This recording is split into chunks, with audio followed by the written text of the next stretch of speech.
just realised that I think I answered the question. Did I answer? I answered then what my ideal company I want to work with. Is that the question we were on? No, not really. Yes, we were.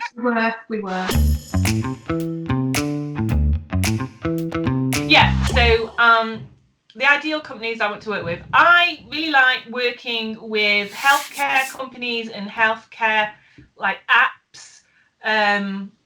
I really enjoy that aspect of it because these are people who enjoy helping other people, and I can feel like I'm helping other people, if you get what I mean, because obviously they're helping people get the kind of help or health care they need. So I do like working with healthcare services, but beyond that, I want to work with a company that understands that they want to grow their business using animation, as opposed to someone who we'd love animation because we like animation, so maybe someone who's a bit more aware of, like, we want to grow our business and we want to do it using animation, is aware that animation is part of a larger marketing strategy, and maybe it is a marketing strategy that includes animation that is right for them. So in some ways I think that kind of sums up the kind of company I would want to work with. And then completely randomly, I'd love to work with, have you seen Irregular Choice shoes? Can't say I have. Oh, they're beautiful. I'd love to just create an animation using their shoes and bringing their shoes to life, using stop motion techniques. They're very beautiful, expensive shoes, but What's your question? Do you own a pair? I do, right? But that's sort of like, maybe I can find it and show you. I think they're downstairs. Not in this room. I do have a pair, but the pairs I wear, because I buy to wear them, not to keep them and collect them. So mine will look quite tame compared to some of the other ones I've shown you, I've described. But look them up anyway. They're okay. They're fun. Cool. Have you got an ideal company you'd like to work with? When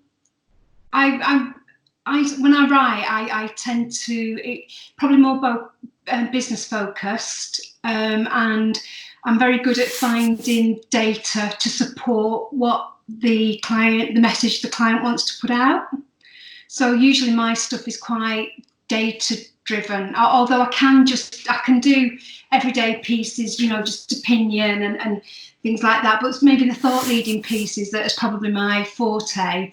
I can go and find the statistics and the data that will support what they're saying, either sort of given the messages by the client and find the data to support that, or if they have an idea, I can go and find the data and then come back to them and say, yep, you were right, here's the statistics to prove that. So sort of working on that kind of thing. So really that lends itself to sort of thought leading pieces, white papers, strong articles to go out into the press. So really, I suppose the avenues we're going down is professional businesses, professional services. I've done a lot with finance companies as well.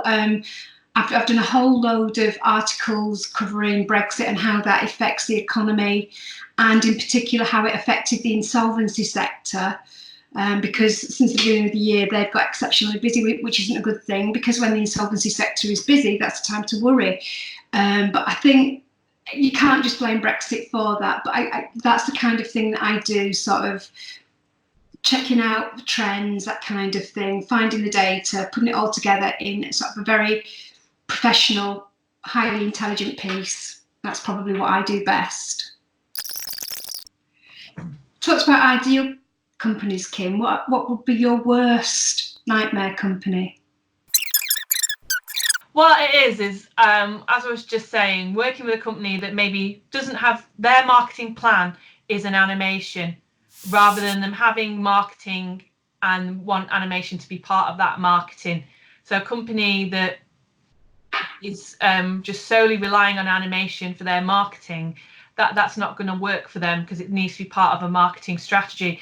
So maybe if they haven't tried other marketing before, it's much more of a longer journey to help guide them and educate them on it, because it's quite a big chunky thing to do if they've not done any marketing before and they're not really doing much on social media, they've not got much of an audience or anything like that. It makes it a little bit more difficult for them. And I'm not saying I can't work with them, but I would probably want to advise them to do lots of other marketing for 6 months, and then animation be a latter part of their strategy, so that they can be a bit more familiar with their audience and familiar with what does and doesn't work. So in some ways that's a bit harder, and often I find that new start companies are very keen and excited to use animation. They understand its value, more so perhaps than an established company.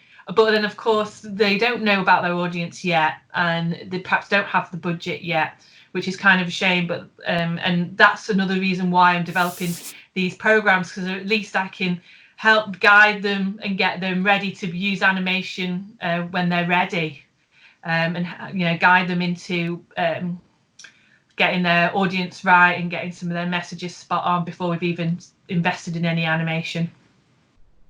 Yeah, I get that, and I can see the sense in that. I agree, because there's some aspects in there that I think is probably common to all businesses.